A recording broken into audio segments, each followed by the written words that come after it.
سلام رفقا، حالتون چطوره؟ من امیرزیتی هستم. خیلی خوش اومدید. امروز اومدیم یکی از ویدیوهای آرمین عزیزی رو ببینیم که یه فری فایر بچه سال اومده به کالافمون توهین کرده. بریم ببینیم که چی میگه.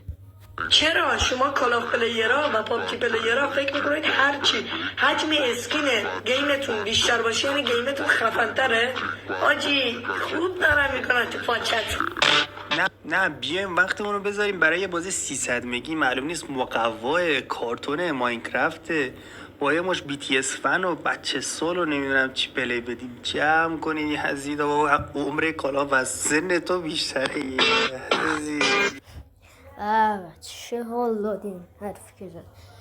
اول تو اون چیزی که نوشتی حفظ کن بچه سال. نگاه کن پسرم دا آرمین عزیزی نیستم و با این نگاه یه لحظه سرشو پایین آورد. تو برو اول یه روزته اول برو خوندن نوشتن یاد بگیر، بعدش برو سیسون کسایی که میان کالاف رو دیس میکنن.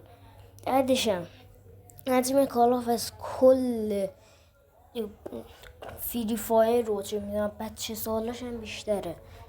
یعنی همه فری فایر که خودش 2-3 روزه است، 2-3 روز تازه به دنیا آمده. بعد اون بچه سالاش هم که 10-20 ثانیه فکر کنم بشه و حجم کالاف از اینا بیشتره، چه برسه به عمرش هم حساب کنیم دیگه. فری فایر جلوش یه روزه هم نمیشه. خداحافظ.